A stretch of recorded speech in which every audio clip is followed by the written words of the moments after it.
Perfecto, ya estamos grabando. Bueno, para iniciar, vamos a arrancar. Muy buenos días, Luis. Encantados de tenerte una vez más en este espacio, ¿no? Creado pues para profundizar, para Gracias. crecer y sobre todo pues para profundizar conocimientos que nos sirven para evolucionar tanto como personas y como profesionales. Muy buenos días a las personas también que nos están viendo, que se están conectando. Para iniciar, quiero presentarlos a nuestro facilitador, por si no se conectaron en nuestro webinar pasado y puedan conocerlo. Él es el profesor Luis Matinón, ingeniero civil graduado en la Universidad Católica Andrés Bello, reconocido conferencista internacional y CEO de Datos Group, empresa dedicada a la investigación de mercados, opinión pública y gestión. Además, se ha dedicado por más de 25 años a comprender lo que mueve a las personas en su entorno y qué es aquello que les motiva a la acción, a dar este paso.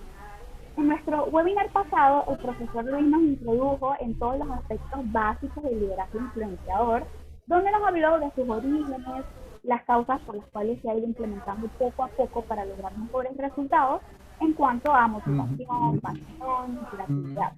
También nos explicó las características que un líder influenciador debe tener, tales como ser agradecido, solidario, persistente y humilde. Por último, pero no menos importante, el profesor nos mencionó sobre la importancia de dar gracias con propósito, aprender de nuestros errores y abrir nuestra mente y dejar que las demás personas nos enseñen. Hoy continuaremos con nuevos aspectos de este liderazgo, tales como la importancia de la felicidad interna y comprender verdaderamente su significado. Bienvenido, Luis, nuevamente, te escuchamos. Gracias, María Virginia. Gracias a los asistentes y realmente Slade por darme esta oportunidad de compartir con ustedes. Voy a compartir pantalla para poder entonces llevar un hilo conductor. Si me dicen, déjame darle acceso a unas personas aquí. Ok, ¿están viendo la pantalla mía que dice anticuerpos emocionales? Sí, Ok, ¿de qué vamos a estar hablando el día de hoy? Un poco para conectar lo que hablamos el día miércoles. Una vez que tú desarrollas esos rasgos que tiene, digamos, una persona que tiene la capacidad de influir en otros, influirlos además con la capacidad de transformarlos, realmente nos damos cuenta que tienen mucho que ver con aspectos que la ciencia ha estudiado en cuanto a cómo, cómo llegar a lo que uno felicidad, pero que la ciencia es muy diferente, que es un estadio más de realidad, de serenidad, pero también de cómo enfrentar las dificultades. Para un líder, expuesto a herramientas para afrontarlas y superar es un elemento fundamental. Y eso es lo que llamamos nosotros un anticuerpo emocional. Ahora, vamos entrando ya en materia. ¿Qué es un anticuerpo emocional? Un anticuerpo emocional es la capacidad de caer hacia arriba, de tener fracasos productivos. Es desarrollar ciertas técnicas para poder, ya que tengo aquí algo en el chat, a ver, bueno, ya, perfecto. Ok, es la capacidad de, ante las dificultades, salir más fuerte y no más débil. Son personas que, en cierta forma, algunos ya lo tienen en forma natural y otros lo tienen en desarrollo, que es lo que vamos a hablar ahorita. Ahora, ¿qué quiero que se lleven a lo largo del día? Primero, entender cuál es la diferencia entre emociones y sentimientos. Sabemos que hay mucho que llaman ahora inteligencia emocional. De hecho, es una de las cualidades que se busca en la gerencia, personas con inteligencia emocional. Pero un fundamento es entender a qué se le llama emoción y a qué se le llama un sentimiento y cómo no puedo controlar las emociones, pero sí los sentimientos. Luego vamos a hablar de los anticuerpos naturales. Hay personas que tienen en forma natural anticuerpos emocionales, pero los tienen porque han pasado por eventos traumáticos, difíciles, por retos o desafíos que les han ido desarrollando, les han permitido desarrollar estos anticuerpos en forma natural. Pero realmente nadie quiere estar pasando por esas situaciones para desarrollarlos. Entonces hay una serie de vacunas, de ejercicios desarrollados por la ciencia que te llevan a realizar o a fortalecer estos anticuerpos. Hay unos que son externos, porque están fuera de ti, hay otros que son internos, y hay unos fundamentados en las habilidades cognitivas de Aaron Beck. Vamos entonces ahorita a ver la parte que les dije de emociones y sentimientos. Para esto quiero que entendamos que una emoción es algo prerracional. Una emoción es rápida. Cuando hay un estímulo externo, inmediatamente se dispara una emoción. Las emociones efectivamente no se pueden gestionar, son adaptativas. Las emociones son las que nos han permitido adaptarnos al medio ambiente y sobrevivir a él. Entonces el miedo, el asco, la alegría, son emociones que yo puedo sentir en un momento en que hay un estímulo, la rabia. Entonces, por ejemplo, yo tengo miedo, pero después de esa emoción que es rápida, viene un diálogo interno, viene una conversación en tu mente, un proceso cognitivo. Y ese proceso cognitivo, dependiendo si tiene una tendencia positiva o negativa, se convierte en un sentimiento. Ese sentimiento, si perdura en el tiempo, puede convertirse en un rasgo de personalidad y una tendencia de formas de pensar. En ese diálogo interno yo sí puedo actuar. Y ese diálogo interno es el que deriva en los sentimientos. Entonces yo no puedo gestionar emociones, pero sí puedo influir sobre mis sentimientos, que son post-racionales, son después de haber pensado, son después de la mente. Por eso lo llaman sentimental, porque viene después de un proceso cognitivo. Entonces la realidad es que yo sí puedo actuar sobre esa parte y sobre esa que trabajar.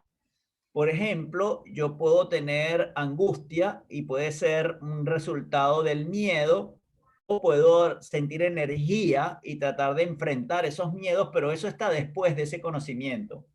O quizás después de que alguien te pisa, puedes desarrollar un sentimiento de comprensión, entendiendo que quizás no lo hizo a propósito, o un sentimiento de venganza. Depende de ese diálogo interno, tú vas a tener una tendencia u otra. Pero es importante hablar ahorita de Daniel Kahneman. Daniel Kahneman es el premio Nobel de Economía del año 2002. Y bueno, todos los años hay un premio Nobel de Economía, pero Daniel Kahneman tiene algo único. Daniel Kahneman fue el primero, y no ha habido otro, premio Nobel de Economía que no es ni economista ni matemático.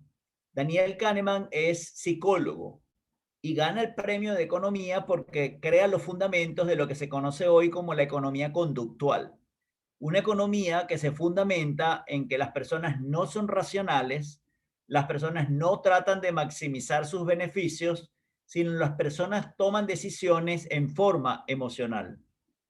Como Kahneman estudia esto en detalle, llega a sintetizar de una forma maestra cómo funciona nuestra mente y descubre que tenemos como dos cerebros. Y no estoy hablando del hemisferio derecho y el hemisferio izquierdo, no. Dos cerebros que tienen dos sistemas, el sistema 1 y el sistema 2. El sistema 1, ese es el libro de Kahneman, se los pensando lento, pensando rápido. Este es el libro de Kahneman, Pensando rápido, pensando lento. Y en este libro él describe algo que se conoce como el sistema 1 y el sistema 2. El sistema 1 es rápido, es el que tomamos las decisiones en forma casi inmediata, es el sistema que no piensa, es el sistema que toma por instinto las decisiones y es completamente racional, lógico, el cerebro límbica la compartimos. La neocorteza y el lóbulo frontal solo somos nosotros los únicos tipos que... Entonces, ¿qué ocurre? Cuando tú utilizas la zona límbica, la zona emocional, tomas decisiones instintivas. No son decisiones pensadas, son decisiones sentidas, son decisiones que yo siento. Lo que ha demostrado Daniel Kahneman es que el cerebro tiene una tendencia o tiene un predominio de utilizar el sistema 1. ¿Y cuál es la razón? El sistema 1 consume mucho menos energía que el sistema 2. Y el cerebro siempre va a tratar de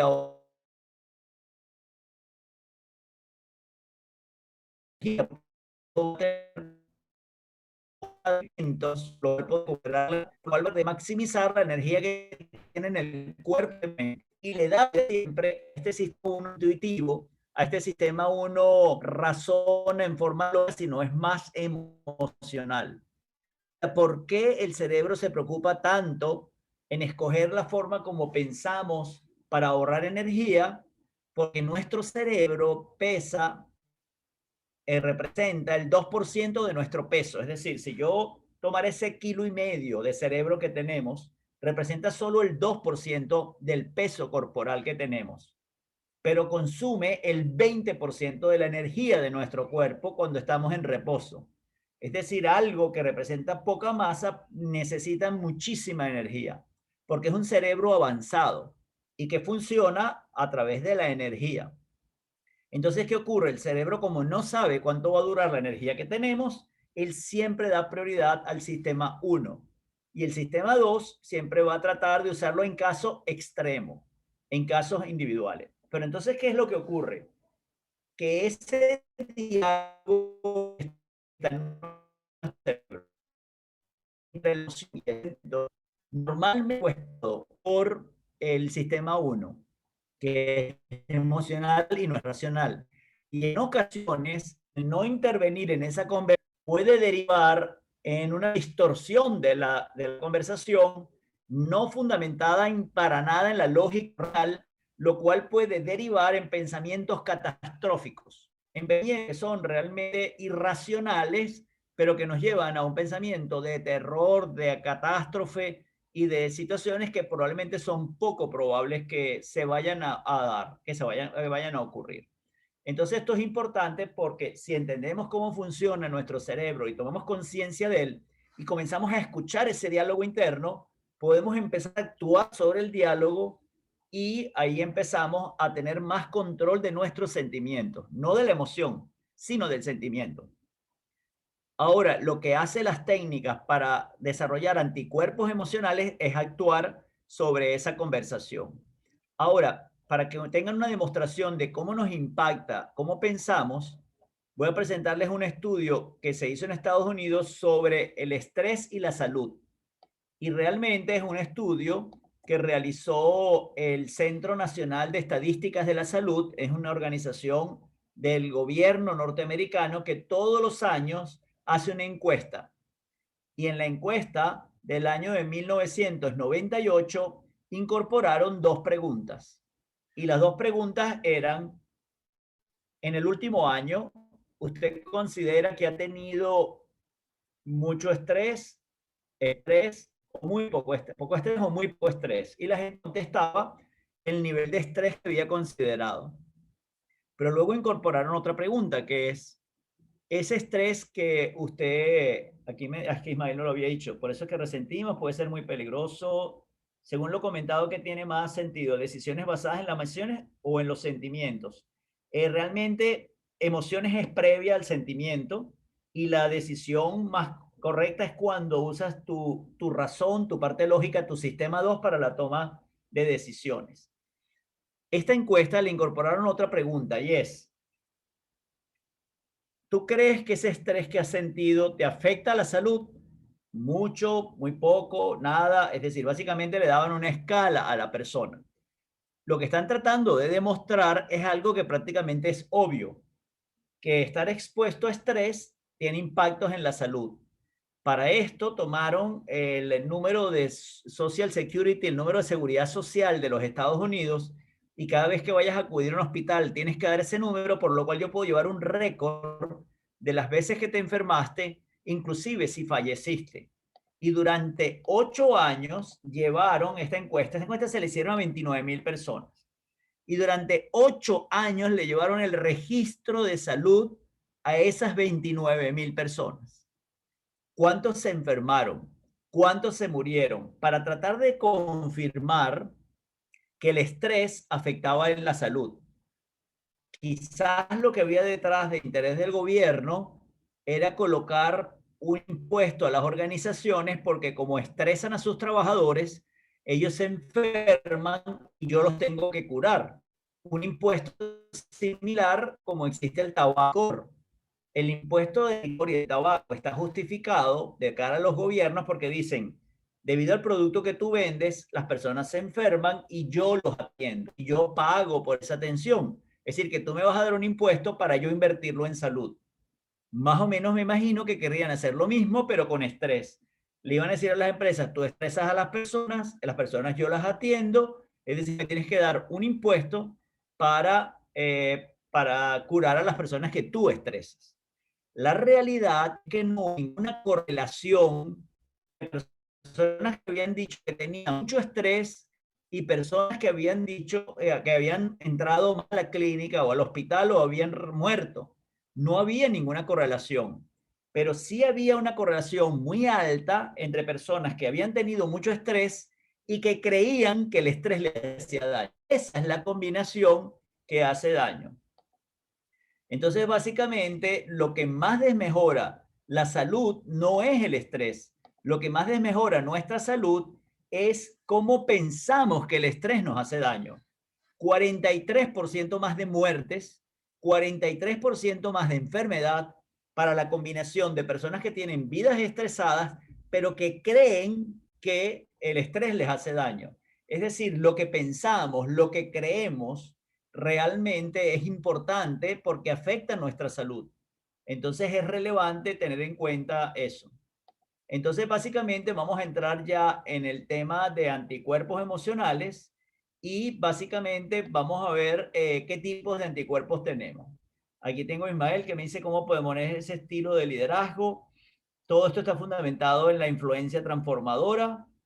Y en la parte del estrés, lo que hay que entender es que la forma como pensamos afecta nuestra salud y que entonces debemos cuidar lo que pensamos, porque muchas veces lo que pensamos es más poderoso de lo que creemos. Y quiero darles otro ejemplo.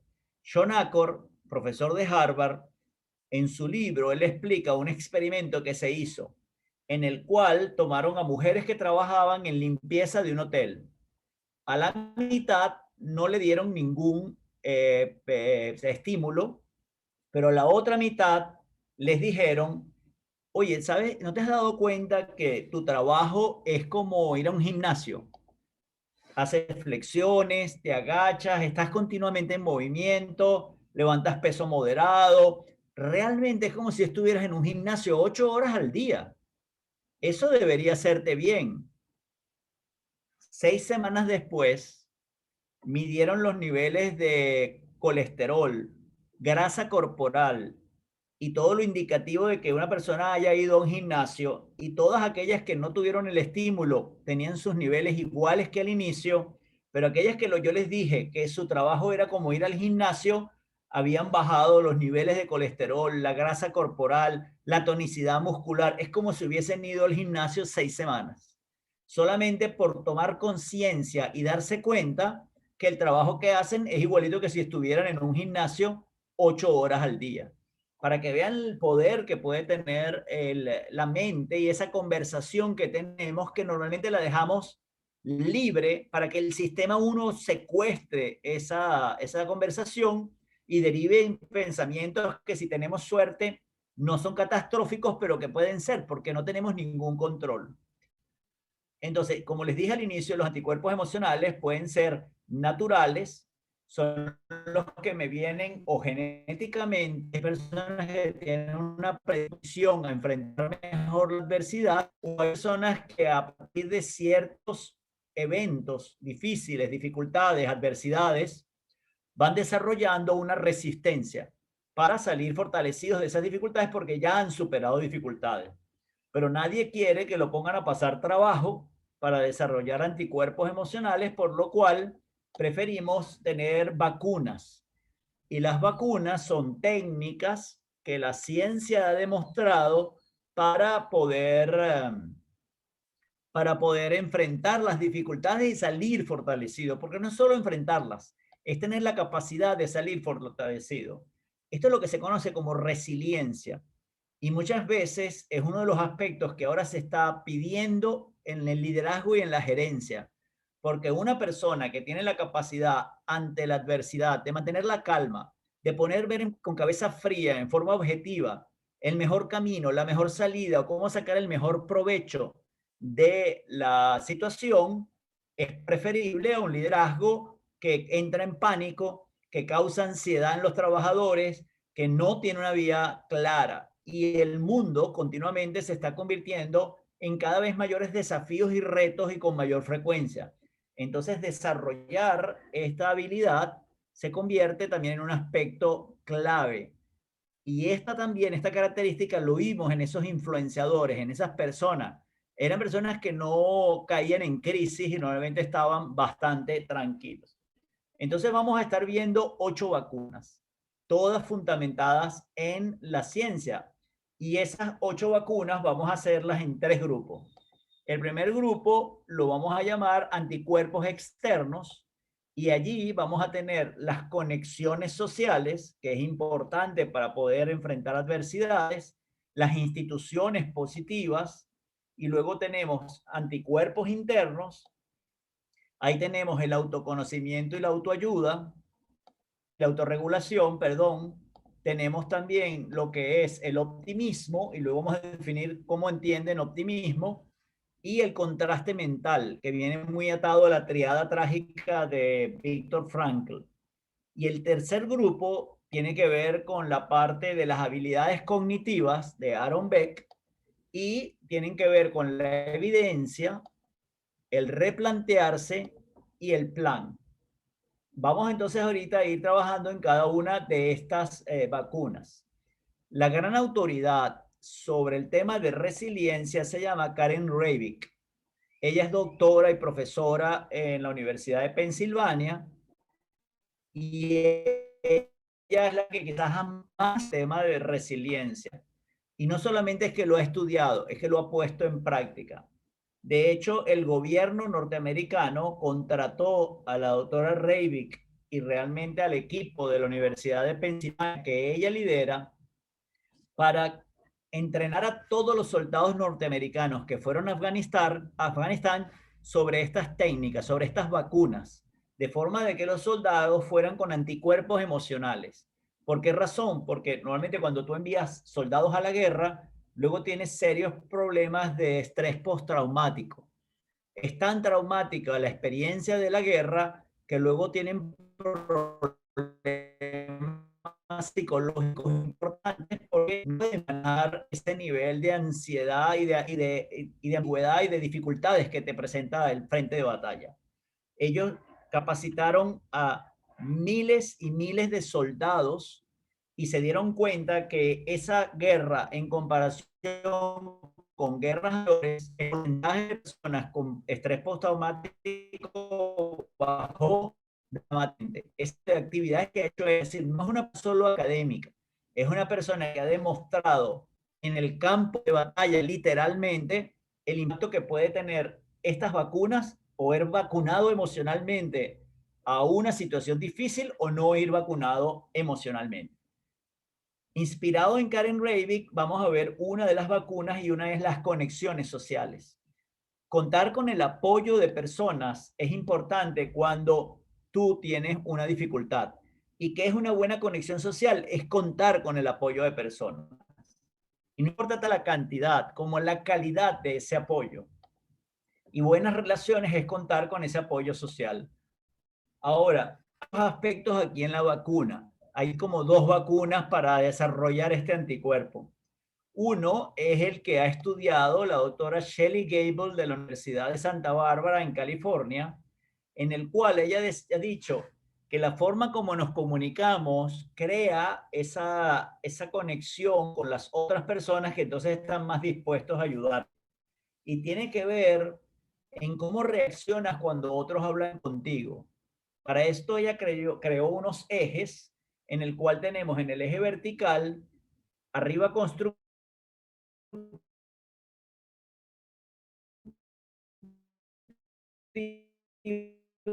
o pues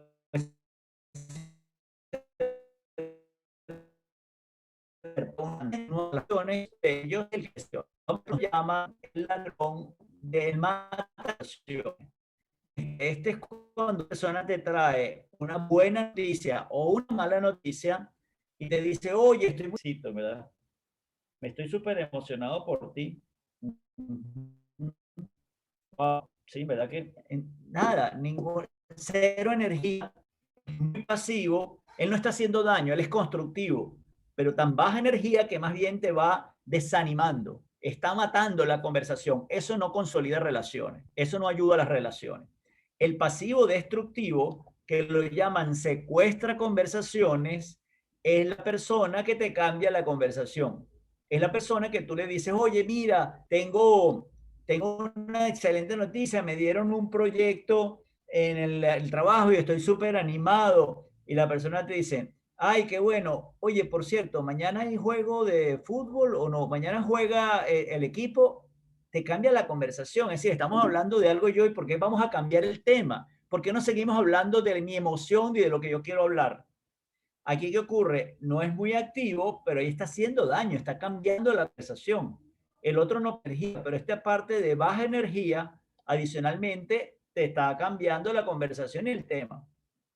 El tercero cuadrante, que es el activo destructivo o ladrón de energía, básicamente este resalta lo negativo, pone energía, pero en dirección contraria. Tú eres una persona que dices, oye, estoy muy animado de un proyecto que me dieron en el trabajo, y este te dice, wow, pero no hay dinero para ese proyecto, vas a tener, no sé cómo vas a hacer, o vas a tener que trabajar mucho más. ¿Entiendes? Está resaltando las cosas negativas. Entonces, poco a poco te va robando la alegría. O cambia el tema para su lado. Dice, ah, eso me recuerda cuando a mí me dieron un proyecto también. Es decir, como que lo importante es lo mío, lo tuyo no. De los cuadrantes que vimos, el único que fortalece las conexiones sociales es el activo constructivo. Y es básicamente cuando te conectas con la persona, le das el protagonismo, le prestas atención y cuando la persona viene y te dice, oye, me dieron un proyecto en el trabajo, oye, qué buena oportunidad, me encanta y tú lo mereces porque me has hecho esfuerzo. Cuéntame cómo te sentiste cuando te lo dijeron para que saboree aquel momento en que se sintió tan bien cuando se lo dijeron.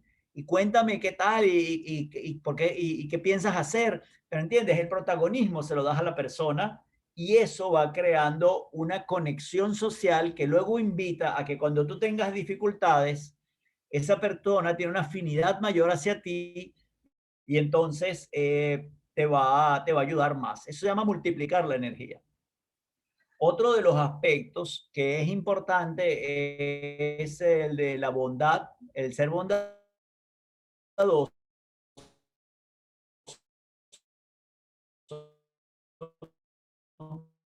Lo vamos a tener en conexiones sociales.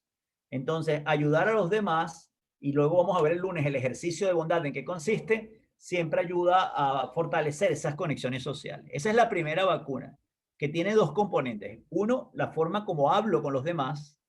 Dos, luego la parte de ser una buena persona y tener actos de bondad, porque en la medida en que yo ayudo a los demás, no estoy buscando la reciprocidad. No es que entonces yo ayudo a los demás para que ellos me ayuden a mí. No, es que tú al ayudar a otros en tu mente, empiezas a generalizar y pensar que los demás se van a comportar como tú y estás tejiendo una red que básicamente va a hacer que cuando caigas, esa red va a impedir tu caída. Todo esto es mental y es similar a que yo estuviera practicando trapecio.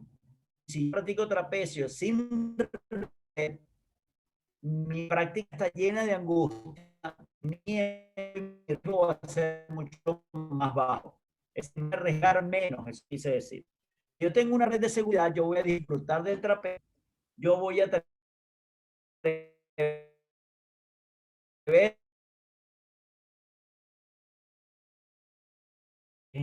si te pasa algo, alguien va a ayudarte, alguien te va a apoyar.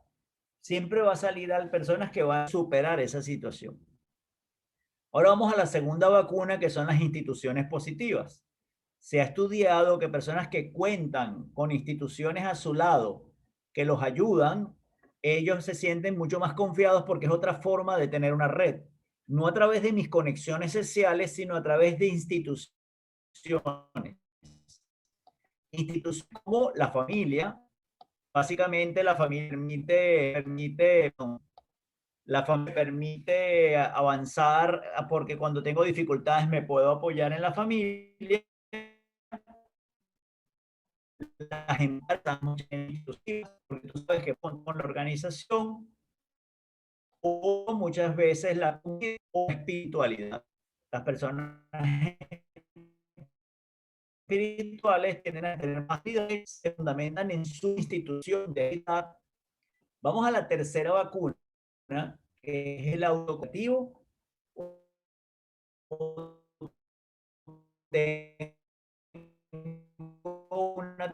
Tengo bien a no comprender cómo está dentro de mi mente y tratar poco a poco de que el diálogo sea controlado por el sistema 2 y no por el sistema 1. Es imposible hacerlo todo el tiempo, porque contra más usas el sistema 2, que es consumidor de energía, es mayor la tendencia que tiene el cerebro a llevarte al sistema 1.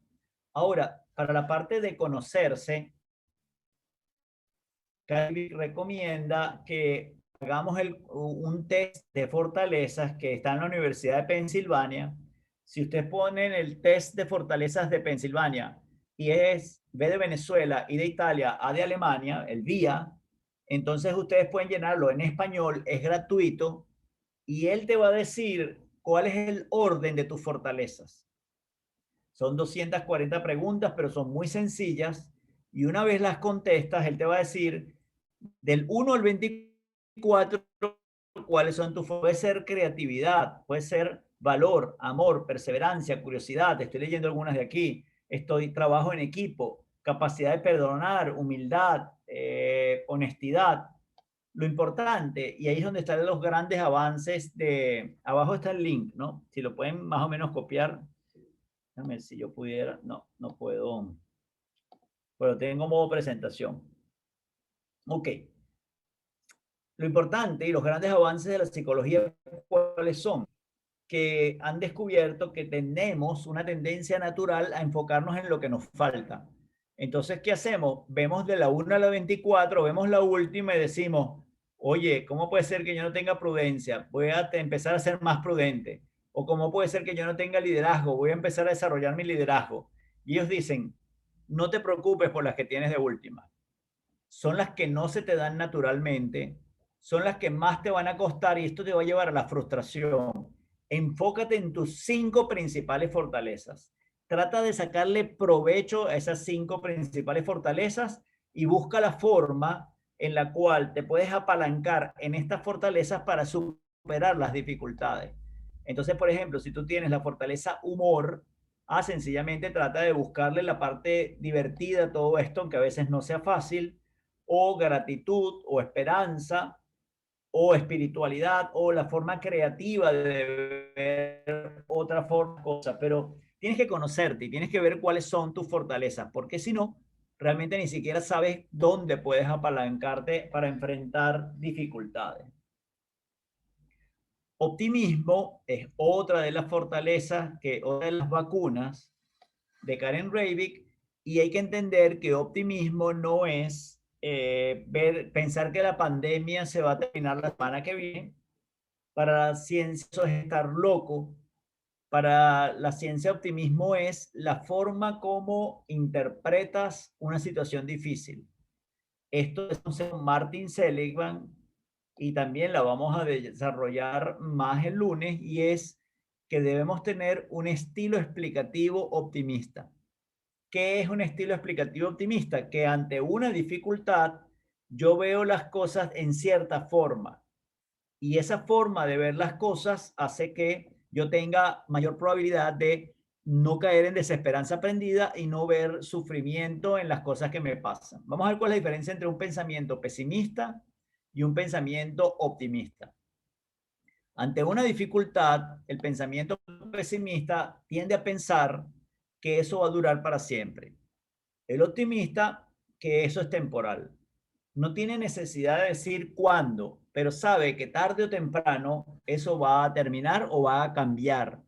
El pesimista dice, esto nunca va a cambiar. El pensamiento pesimista, cuando le afecta algo, piensa que lo generaliza, que le va a afectar todos los aspectos de su vida. El optimista lo concentra realmente en el impacto que va a tener. Cuando a un pesimista le raspan matemáticas, él piensa, soy malo para las matemáticas, o peor, soy bruto. El optimista dice, me rasparon este examen y ya. Lo generaliza, no lo amplifica. El pesimista, cuando tiene una situación difícil, no ve dónde tiene el control. El optimista trata de encontrar dónde tiene control. Y muchas veces lo que ocurre es que en situaciones como la que estamos viviendo actualmente, de pandemia o de situaciones extremas que estamos viendo también en el país, el pensamiento natural es decir, wow, pero ¿qué controlo yo de esa situación? Ahora, lo importante es que siempre, siempre, la forma como yo quiero que las cosas me afecten, siempre va a estar en mi control. Y eso es lo que tengo que aprender. Ahora, ¿qué tipo de pensamiento tenemos cuando estamos en dificultades? ¿Tengo un estilo explicativo optimista o un estilo explicativo pesimista? Una vez que yo escuche ese diálogo interno y empiece a darme cuenta de cuál es mi prioridad, de cuál es mi principal tendencia en forma de pensar, es que puedo empezar a actuar. Porque lo interesante que descubrió Martin Seligman, que aunque un grupo importante de personas tienen una forma de pensar, yo puedo enseñar o aprender el estilo optimista. Solo tomando conciencia de cómo pienso y tomando control y evitando ir hacia esa zona, yo puedo desarrollar ese pensamiento optimista y entonces dejo de generalizar, dejo de pensar que va a durar toda la vida y trato de enfocarme en qué controlo y me olvido de lo que no controlo. Y si no controlo nada, siempre la forma como yo quiero que me afecte, siempre lo puedo controlar. A ver, manos al teclado y me dicen cómo vamos. Porque a lo mejor me dicen, oye, desde el principio no te escuchamos o no estás presentando ninguna lámina. Ahí está. Gracias, Williams. Perfecto. Gracias en verdad. Vamos entonces a la quinta vacuna. Ah, mira, aquí colocaron ya el link del test. Fabuloso, vale. Gracias, María Virginia. Ahí pueden llenarlo. Ese es el de español. Las preguntas están en español, no hay ningún problema. Ustedes lo llenan y les da el resultado de sus fortalezas. Vamos quizás a una de las vacunas que podría ser el equivalente de ARN mensajero, porque es como es, no, esta no es, las otras son como lógicas, esta es bastante diferente y se llama contraste mental y también está fundamentado en la triada trágica de Viktor Frankl. Quien desarrolló en profundidad esta vacuna se llama Lucy Hone. Lucy Hone es doctora, especialista en resiliencia, alumna de Karen Reivik, y ella formó inclusive parte del equipo que atendió a los soldados del gobierno norteamericano para poder enseñarles estas técnicas y poder reducir el estrés postraumático. Lucy Hone, habiendo estudiado resiliencia, cuando regresó a su país natal, que es Nueva Zelanda, después de haber tenido muchos años de práctica Karen Reivik en la ciudad de Pensilvania, hubo un terremoto en la ciudad donde ella vivía. Y ella pudo desarrollar en la práctica el uso de todas estas herramientas para permitir que las personas fueran resilientes. Personas que habían perdido sus casas, personas que habían perdido sus familias, personas que habían perdido todo lo que poseían, ella le daba técnicas para poder superar y salir fortalecidos de esa situación. Lo que no sabía Lucy Hone es que unos meses después del terremoto, la vida la puso del otro lado de la ecuación. Ella, con su mejor amiga y con las hijas de ambas, es decir, la hija de Lucy Hone y la hija de su mejor amiga, deciden ir el fin de semana a un paseo en bicicleta en el lago. Lucy estaciona el carro, la amiga y sus hijas, incluyendo la hija de Lucy, toman sus bicicletas y se le adelantan. Y lamentablemente salen a un cruce donde un carro se come un stop y las atropella a las tres y mueren instantáneamente. Lucy en ese momento se le derrumba el mundo. Ella perdió a su hija, a su mejor amiga y a la hija de su mejor amiga en un solo instante. Y entonces a ella le toca las técnicas que ella había aplicado en otras personas, desarrollarlas en ella misma.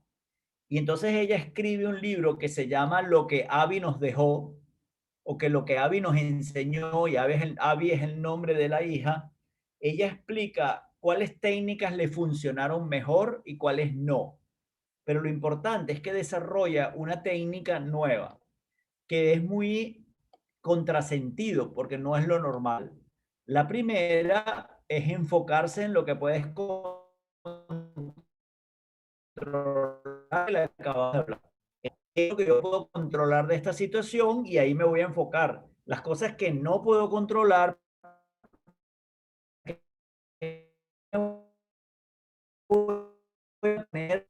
utilidad es esto que estoy pensando. ¿Me ayuda? Pues si no me ayuda, para, fuera, a pensar en otra cosa. ¿Por qué? Porque me voy a enfermar si empiezo a rumiar y dejo que el sistema 1 tome control de la conversación.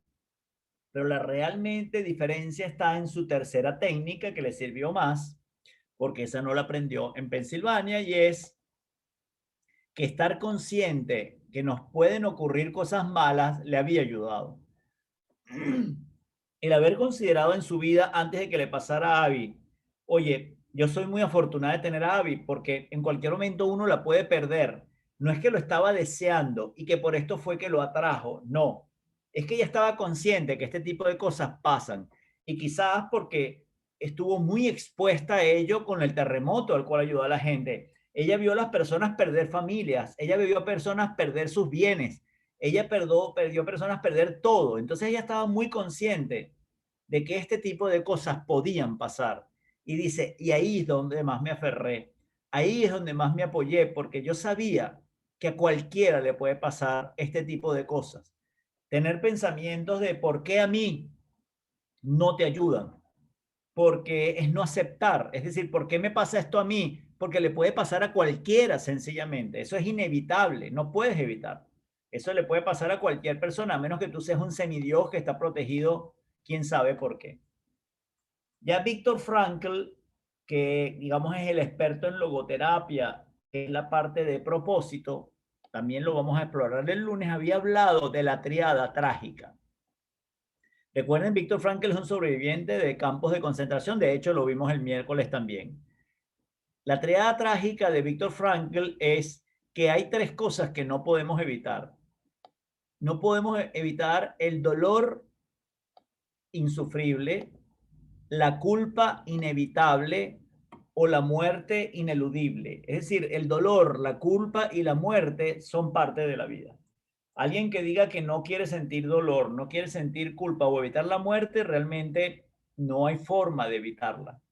Ahora, lo que él dice es que estos tres elementos que son inevitables, yo puedo convertirla en lo que se llama la triada positiva, porque del dolor yo puedo buscar un propósito de por qué siento este dolor y entonces ya no se convierte en sufrimiento. Y la culpa me puede llevar al cambio, es decir, ¿qué puedo hacer yo para evitar sentirme culpable en el futuro?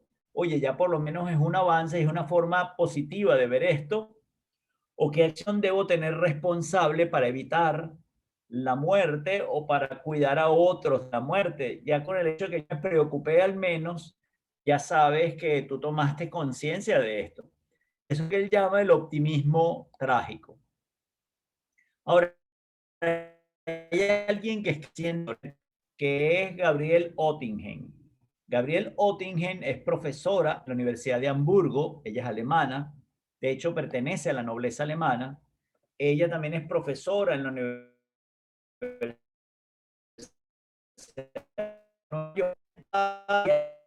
y ocupada porque es importante, sobre todo en el mundo occidental, a querer ver todo desde la óptica del positivismo, de ser positivo, de ser optimismo, y ella dice, eso no es malo, pero un exceso de positivismo también puede ser malo. Entonces ella escribe un libro que se llama Repensando el pensamiento positivo, porque ella dice, En el momento en que tú eres muy positivo, el riesgo es que empiezas a no ver los posibles obstáculos que vayas a tener. Y entonces el riesgo, ¿cuál es? El riesgo es que entonces puedes tomarte por sorpresa esas dificultades. No lo habías previsto. Entonces ella inclusive en su libro habla de lo que llama el contraste mental. Ella dice, yo también soy muy positiva y quiero que todo el mundo sea positivo. Yo quiero que todo el mundo sea optimista, pero que dediquen un poquito del tiempo a tratar de ver qué cosas pueden salir mal en el futuro y que cuando salgan mal voy a tener un plan, porque si no nos va a tomar nos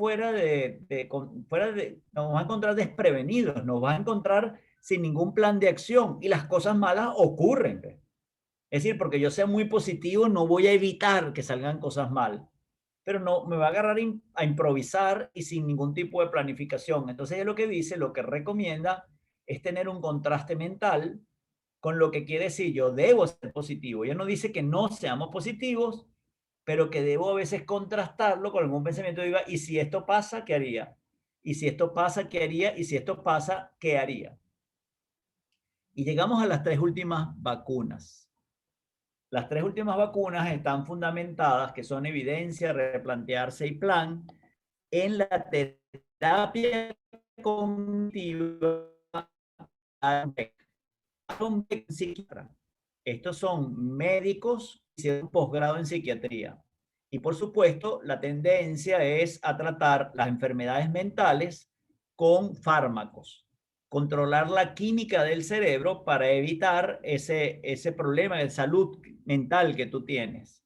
Pero Aaron Beck en su práctica se dio cuenta que no era siempre positivo o no siempre le daba resultados cuando le daba fármacos a las personas, no respondían al tratamiento. Y entonces comenzó a hablar con las personas y decirles, oye, es que tienes que pensar en forma diferente.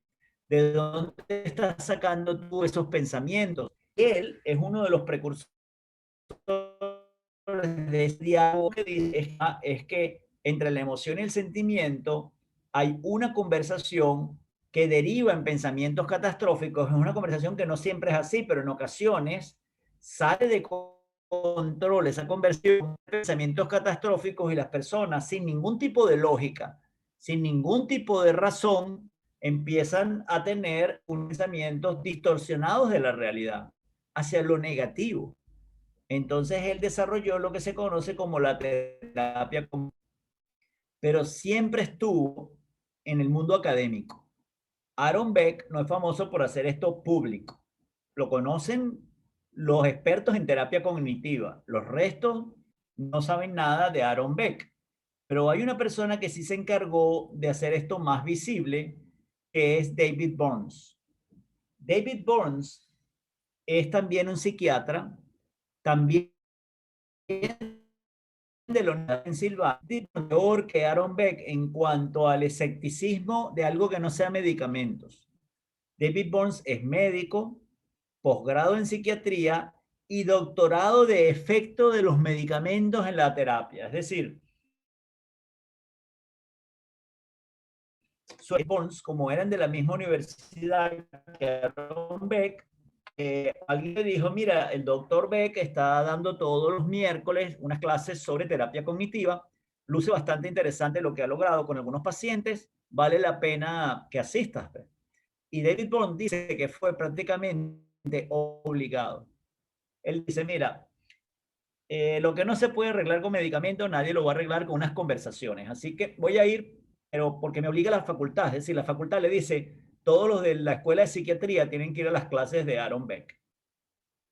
Justo en el momento en que él está en las clases con Beck, le refieren un caso del de Marta. Marta es una mujer de unos 60 años que tiene un intento casi exitoso de suicidio. Y después de que sale de terapia intensiva, se la refieren a David Burns. David Burns empieza a tratarla, pero Marta no resulta. Marta no está respondiendo al tratamiento. Sigue con unos estados importantes de depresión, sigue pensando en suicidarse y realmente David Bohm ya no sabe cómo prescribirla, es decir, todo lo que le da no le funciona. Y entonces decide llevarla como un caso a las casas por B. Y le dice, Marta, ¿tú me autorizas para que yo cuente en tu casa tu caso en unas clases que estamos recibiendo de terapia, de algo que se llama terapia cognitiva? Y Marta le dice, sí, la verdad que no me importa. Ok. Efectivamente, David Pons va a la próxima clase y dice, oye, mira, profesor, tengo una paciente, intento casi exitoso de suicidio. Ella tiene 60 años, no recomiendo el tratamiento, nada, no, le cambió el tratamiento y sigue con sus intentos suicidas, sigue con una depresión muy grande. Y el doctor Beck le dice, oye, pregúntale en qué estaba pensando cuando intentó suicidarse. Y claro, David Bond dice, ¿y eso cree que le va a ayudar? Pregúntale en qué estaba pensando. Entonces va David Burns a la próxima terapia con Marta y dice, oye Marta, en la clase para que te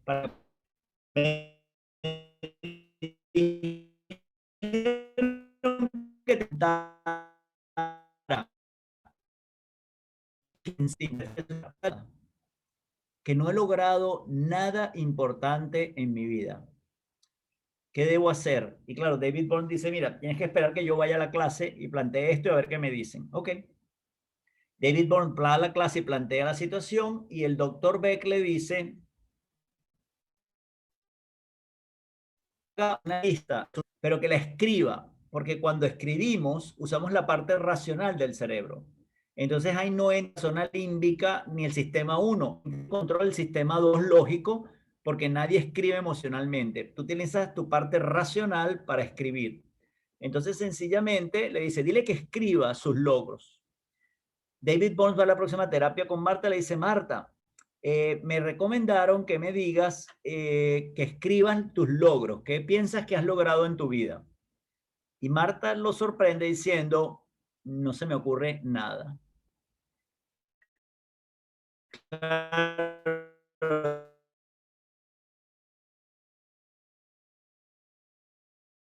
Para la próxima tu logro, dice, esto no sirve para nada, lo que yo me había imaginado. Estoy perdiendo el tiempo, cambiar las dosis, a ver si lo logro con la medicación. En la próxima sesión con Marta, David empieza a hablar sobre la medicación. Oye, cuéntame, ¿cómo te fue con esta nueva dosis? ¿Te sentiste mejor? Y Marta lo interrumpe diciendo, no me va a preguntar sobre la lista de mis logros. Y dice David, ¿cuál? La que usted me mandó a hacer. Ah, se me había olvidado. Cuéntame, ¿la hiciste? Y me dice, sí, sí, aquí la tengo. Y Marta comienza y dice, yo escapé de la Europa nazi. Y aunque mi esposo murió, yo logré salir de Alemania con mis 2 hijos. Y llegué a América y limpiando casas ajenas y limpiando ropa ajena, pude sacar adelante a mis 2 hijos. Y la semana pasada, mi hijo se graduó con honores de la Escuela de Negocios de Harvard. Yo me imagino que eso es un logro, ¿verdad? Y David dice, wow, eso es un logro importante, Marta. Y adicionalmente hablo 5 idiomas con fluidez y soy una chef gourmet. Y dice, wow, Marta, pero tienes muchos logros, ¿cómo te sientes? Y Marta le dice, muchísimo mejor, muchísimo mejor. ¿Por qué? Porque había entrado en control del diálogo. Ese diálogo catastrófico que le decía, no vales nada, no has logrado nada en tu vida, no tenía un fundamento racional. Era completamente un control del sistema 1 de una conversación que había escapado de control y había derivado en pensamientos catastróficos, en pensamientos que tendían a aniquilarla. Y Marta le dice, ¿qué debo hacer? Bueno, no, déjame llevarlo a la próxima terapia. Pero ahí David Bones abrazó la terapia cognitiva. Y el doctor Beck lo invita a que siga investigando y se una al equipo de investigación, pero David Bones dice, no, yo he visto el impacto de esto en la gente y creo que tenemos que contarle a las personas sobre estas técnicas. Entonces escribió un libro que se llama Sentirse Bien o Feeling Good, en el cual él explica las técnicas de terapia cognitiva que son algunas. La evidencia es lo que vimos en Marta. Cuando tú tienes esos pensamientos catastróficos, lo mejor es escribir cosas que digan por qué valgo, qué he logrado en mi vida, porque este pensamiento no tiene sentido. Y quizás estas frases deberían comenzar, y la vacuna es, esto no es así porque es darle racionalidad a nuestros pensamientos, es razonar lo que estamos pensando. La otra técnica es replantearse. Replantearse es muy buena para las personas que tienen como fortaleza creatividad, porque es ver una situación difícil desde otro ángulo. ¿Qué ganaría yo con esto? ¿Qué forma diferente tengo que ver esto? ¿Qué provecho le puedo sacar a esta situación? Empiezas a ver esto no solo desde la visión pesimista, catastrófica, fatalista, sino desde otro punto de vista. Y por último, perdón, la palabra de esta sería, una mejor forma de ver esto sería, y por último, el plan.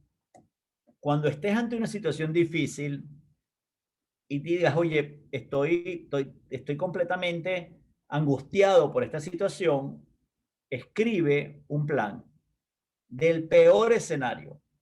¿Qué es lo peor que puede ocurrir? Vas a ver que cómo exageras en lo catastrófico que a veces dice cuando lo escribes, dice, wow, pero es poco probable que esto pase. Pero ¿qué es lo peor que puede pasar? ¿Y qué pienso hacer si eso ocurre? Escribes un plan. ¿Qué pienso hacer? Ok. ¿Qué es lo mejor que puede pasar? ¿Y qué haría yo en el caso que eso ocurra? ¿Qué es lo más probable que pueda pasar? ¿Y qué haría yo si eso ocurre? Basta con tener un plan para que tus niveles de ansiedad bajen, porque además tu sistema 2 tomó control de la conversación.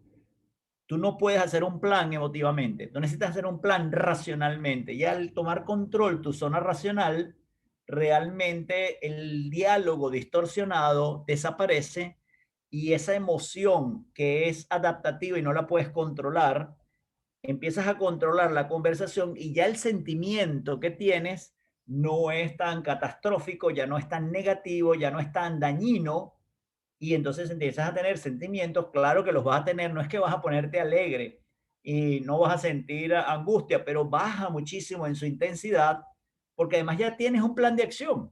Es decir, no importa lo que ocurra, yo ya sé, ya razoné, ya me puse en esa posición y sencillamente primero me di cuenta que exageré en lo catastrófico, que tampoco es que voy a perder mi familia y mis amistades por esta situación, las voy a seguir teniendo, pero es que yo inicialmente pensé es que no, el mundo, la vida se había acabado por esto que había ocurrido.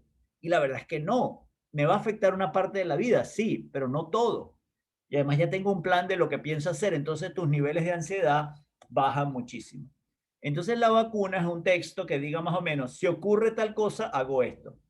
Si ocurre tal cosa, entonces hago esto. Si ocurre tal cosa, entonces hago esto. Pero ya lo tienes escrito y eso te baja mucha ansiedad porque sobre todo tiene control la parte racional del cerebro. Vamos a hacer un repaso de las 8 vacunas y por la primera parte de las conexiones sociales, recuerden la escucha activa constructiva de Shelley Gable y la parte de ser una buena persona. Al ser tú una buena persona, piensas que otros también son así y se va construyendo esa red de las conexiones sociales. Esa creencia, sea cierta o no, de que si te pasa algo te van a ayudar, te da mucha tranquilidad ante las dificultades. Las instituciones positivas, apoyarte en la familia, apoyarte en la empresa, en la comunidad o en la espiritualidad, es otra red que impide esa caída cuando tienes dificultades. Conocer tus fortalezas te ayuda a apalancarte sobre ellas. Si tienes fuerte curiosidad, creatividad, evidentemente, oye, replantearse para ti es una herramienta fundamental porque el creativo le ve las diferentes puntos de vista a la misma situación. Optimismo, quiero recordarles que no es pensar que todo se va a resolver sin que yo haga nada. Optimismo realmente es no generalizar ante una situación difícil, no pensar que va a durar toda la vida y tratar de buscar donde hay control. Y si no hay control en ninguna parte, la forma como yo quiero que eso me afecte siempre va a estar bajo mi control. Luego el contraste mental, y es que es muy bueno ser positivo y todo verlo desde lo positivo, perfecto, pero de vez en cuando pensemos, para esto que yo quiero lograr, ¿qué obstáculos pueden enfrentarse? O pueden suceder, qué cosas pueden salir no como yo deseo y qué haría yo. Sobre todo, qué haría yo es bien importante, porque si no, es alimentar al sistema uno para que ponga esto, tu mente a ser catastrófica. No, no, ¿qué haría yo? en el caso que ocurra esta situación. Y lo bueno es que te sientes que estás preparado para las situaciones difíciles. Ya las otras tres que son de terapia cognitiva es, escribe por qué estoy pensando así y por qué debería yo verlo quizás desde otro punto de vista. Es decir, pero el escribir siempre te va a ayudar a traer la parte racional de tu pensamiento.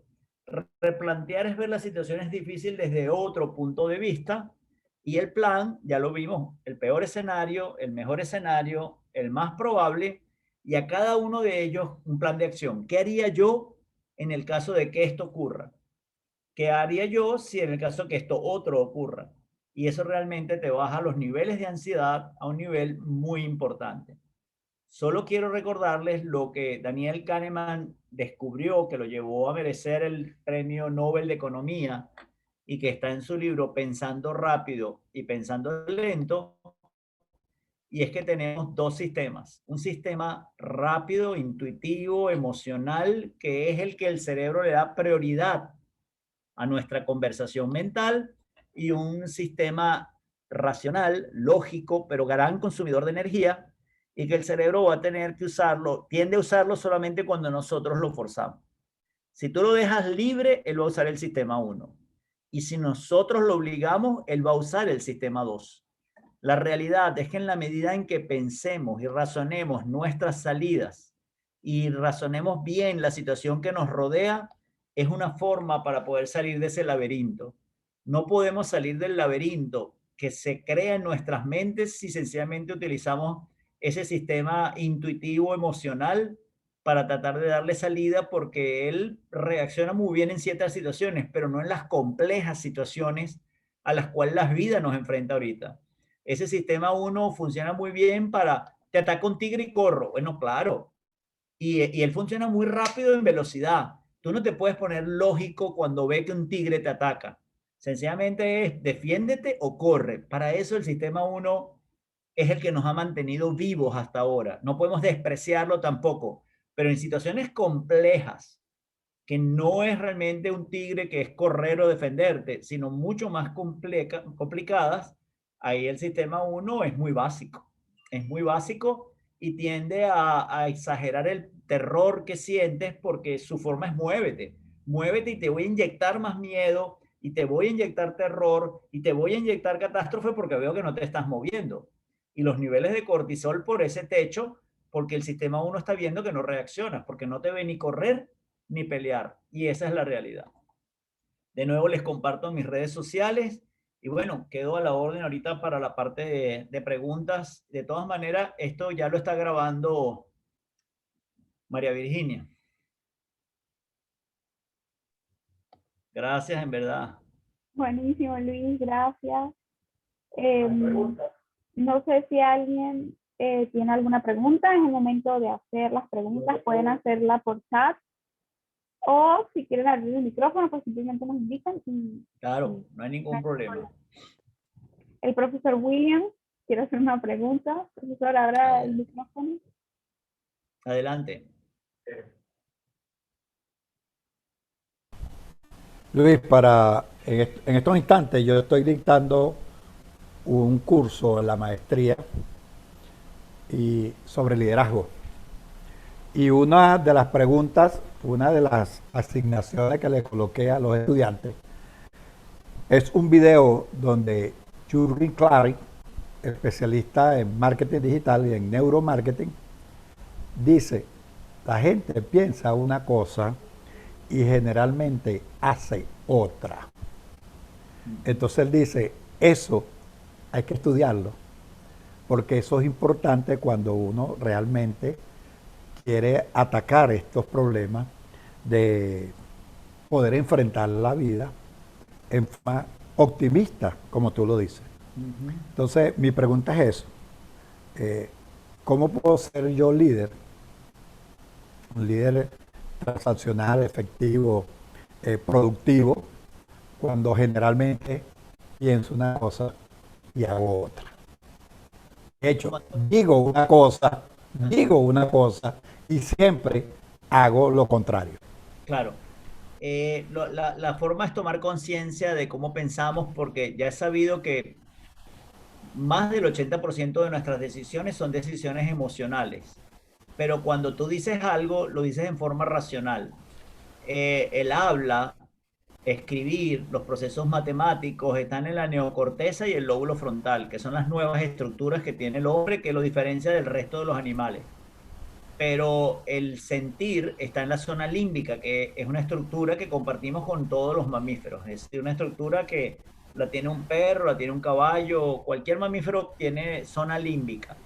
El problema es que nuestras decisiones controladas por el sistema 1 representan el 80 o más del por ciento de nuestras decisiones. Pero cuando te pregunto qué piensas hacer, no está hablando de la zona límbica, estás hablando de la neocorteza.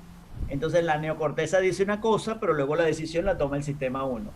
Está hablando el sistema 2, pero luego toma control de la decisión otro sistema, porque es como si tuviera dos personas en la mente, como si tuviera dos personas, no es, pero dos formas de pensar. Y no es hemisferio derecho, hemisferio izquierdo, creatividad, irracional, no, no, no.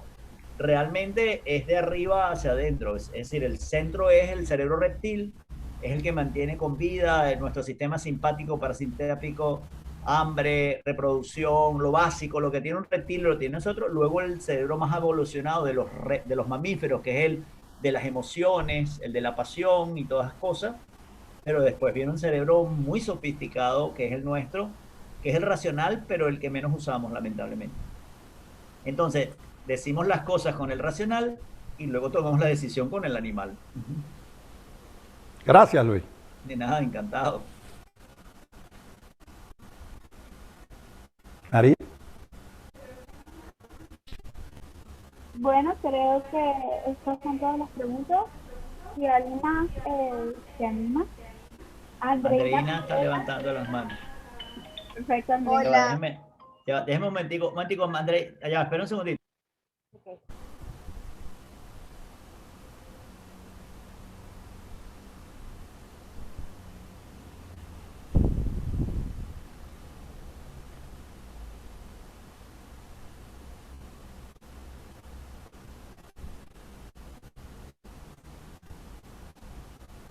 Ajá. Disculpen ahorita, perdón, Andreina, cuéntame.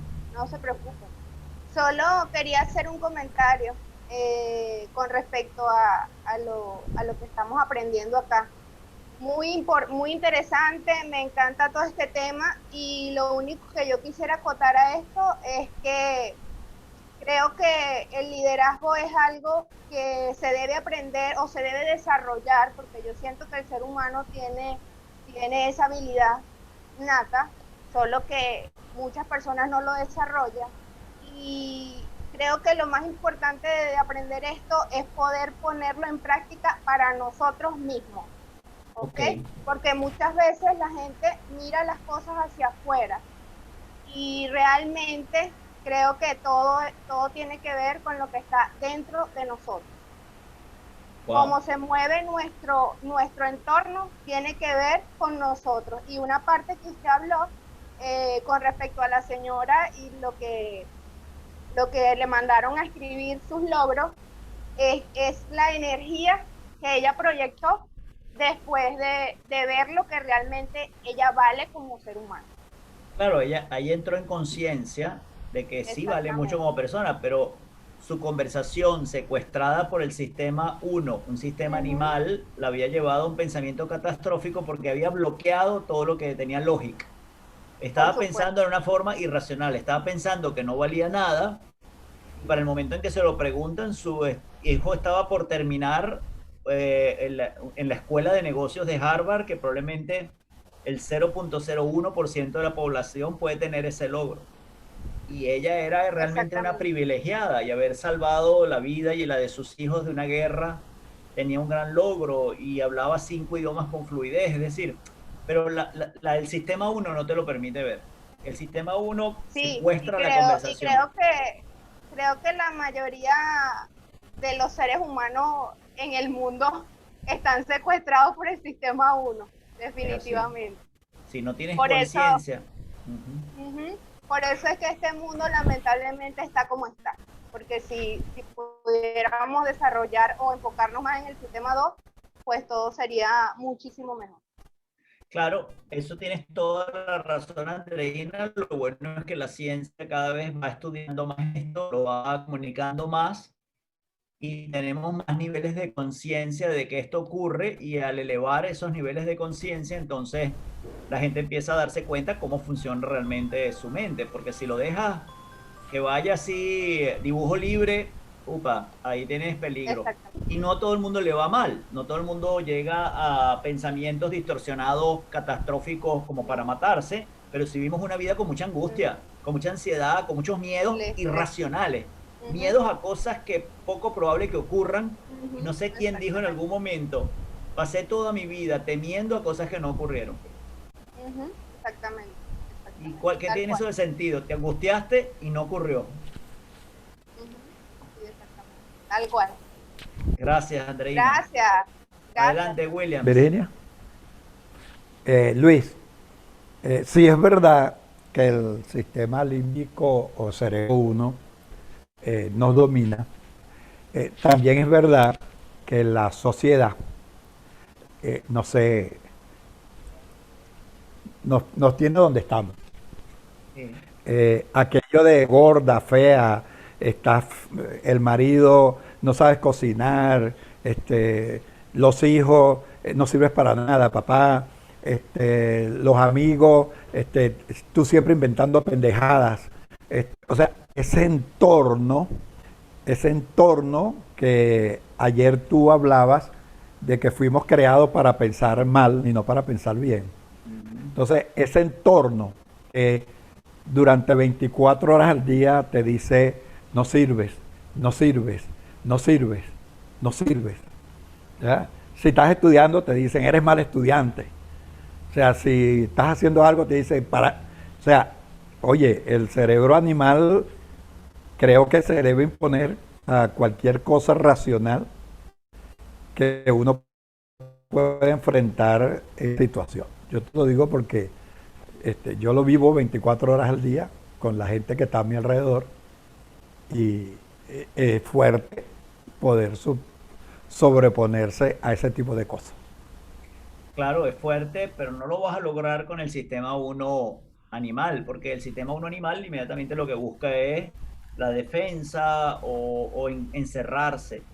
Pero si tú le dices, bueno, vamos a ver la lógica de esto. Yo soy fea, pero ¿con respecto a qué? Con respecto, y eso importa o no importa, o si me importa voy a hacer algo, pero si no me importa, ¿qué me importa lo que él piense? O me importa, o tú no sirves para nada. Bueno, depende de qué perspectiva, porque mi punto de vista no tiene que ser el punto de vista de él, porque lo importante es que tienes tu propio criterio, pero todo esto lo logras a través de esa parte racional. Si tú dejas al sistema uno, te lleva a la depresión porque dices no valgo nada, nadie me quiere, pero imagínate cosas así. Eso es lo que va a pensar, nadie me quiere. ¿Cómo que nadie te quiere? Vale. Estás generalizando. Sí, yo tengo un perro. No, y pero hay muchas personas que aprecian. Bueno, esa es la gran ayuda de los perros, son incondicionales. Los perros son incondicionales. Ese es el mejor, profe, ese es el mejor. Claro, son incondicionales. Sí. Pero es que a veces nos metemos en la mente unas cosas por esos mensajes que recibes. Está Ujú, bien que los recibas, pero cómo los procesas es lo importante, porque ahí está el estímulo. Eres fea, ok, o eres feo. Ajá, eso da una emoción de dices qué rabia. Pero si luego yo digo, bueno, pero ¿qué me importa? Pero si yo digo, Dios mío, ¿por qué sería así? Entonces después sigue, Dios mío, esto voy a morir sola o solo, Dios mío, es que soy un miserable, Dios mío, es que no vale la pena. Por favor, está exagerando, bueno, solamente eres feo. Y inteligente, feo pero inteligente. claro, soy feo, y soy feo, ¿y qué importa? Exacto, otros atributos tendré, no importa, ¿vale? No todos pueden ser bonitos, ¿y qué? Porque normalmente los feos son muy leales. Ah, está bueno. Está muy buena Lo eso. peor es un bonito, una Son más bonita, porque detallistas, son más claro, y los bonitos y las detallistas. bonitas todo el mundo le está pajareando todo el tiempo. En cambio, los feos los dejan tranquilos. Entonces, Buena esa. mira, así que depende como lo quieras ver. Es Sí, el replantearse, ¿no? sí, excelente. María. Tengo una pregunta. Estamos hablando de esto, ¿no? Eh, estos pensamientos que nos atacan siempre y que a veces no vemos salida o no avanzamos, ¿no? Porque nos encontramos en un hueco. Recomienda usted una consulta psicológica, recomienda ir a un profesional en caso de que nos veamos muy adentro Siempre. de esta. No, siempre, siempre. Esto que yo te estoy hablando es para algo moderado. Si tú ya estás pensando quitarte la vida, esto ya no es jugar, eso ya tienes que necesitar a un profesional. Si tú ya tus pensamientos llegan a un nivel de catastrófico, de querer hacer daño o de querer hacerte daño, ahí sí ya tienes que ir a alguien que te trate. Y normalmente te pueden medicar al principio mientras tratan de que controles tu mente, pero no pueden correr el riesgo de que tú aprendas a controlar tu mente mientras tienes ese tipo de pensamiento. Siempre, en todas estas situaciones extremas, siempre la ayuda de un profesional va a ser mejor. Puede ser una mejor evaluación, porque ahorita hablamos aquí en general, pero no estás conociendo el caso específico. Entonces, esto te ayuda para prepararte inclusive antes de que ocurra el evento. A veces que te agarra de sorpresa el evento catastrófico y sientes que no tienes las herramientas, siempre es mejor acudir a alguien. Bueno, gracias Luis. Bueno, creo que más nadie tiene preguntas. Si alguien quiere acotar algo más o tiene alguna duda, pues es el momento. Por acá hay una persona que se llama G Proyecto. Ajá. Pídele el nombre. Por favor, identifíquese para luego enviarle toda la información y toda la clase grabada. Cristina comenta, así como las vacunas que utilizaste el día de hoy, ¿hay algunos tips para aprender a manejar las emociones? Sí, pero manejas los sentimientos. Las emociones no se pueden gestionar, manejar, controlar. Las emociones son muy animales y no hay forma de controlarlas. Está muy profundo dentro de la zona límbica, por lo cual la zona racional no entra allí. Pero ¿qué ocurre? Tú tienes el evento, alguien te pisa. Ese es el evento. Eso dispara la emoción rabia. Inmediatamente. Tú ahí no controlas, ahí no vas a sentir alegría, sientes ira, sientes rabia. Pero luego tú piensas y dices, quizás no lo hizo a propósito. Y entonces disparas el sentimiento comprensión. O puedes pensar, es que estoy seguro que lo hizo adrede. Y quizás no estás seguro, pero es que estoy seguro que lo hizo adrede. ¡Pum! Y le pegas un golpe. Tú puedes tener un sentimiento de venganza o un sentimiento de comprensión ante la emoción ira. La emoción no la controlas, pero la conversación que ocurre después de la emoción, que es lo que deriva en un sentimiento, ahí es donde puedes actuar. Pero si a alguien de inteligencia emocional tú le dices que gestionas emociones o controlas emociones, te va a decir que no y tienen razón.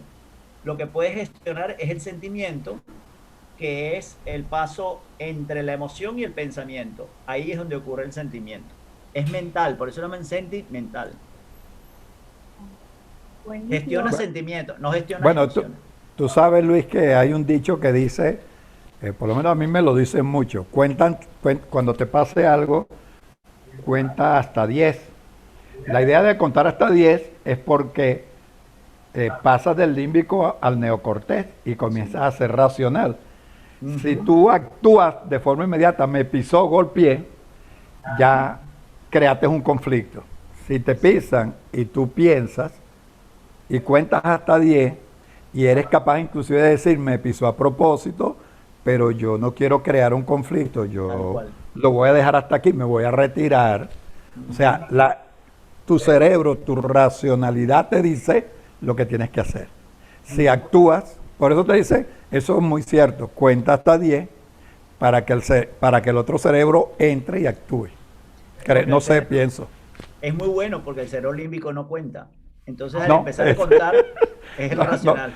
Sí, no sabe contar, el cerebro límbico no sabe contar. El límbico no sabe contar, el límbico maneja los sentidos, que no son los sentimientos, son los sentidos. El límbico maneja vista, oído, olfato, gusto y tacto, eso es lo que maneja el límbico.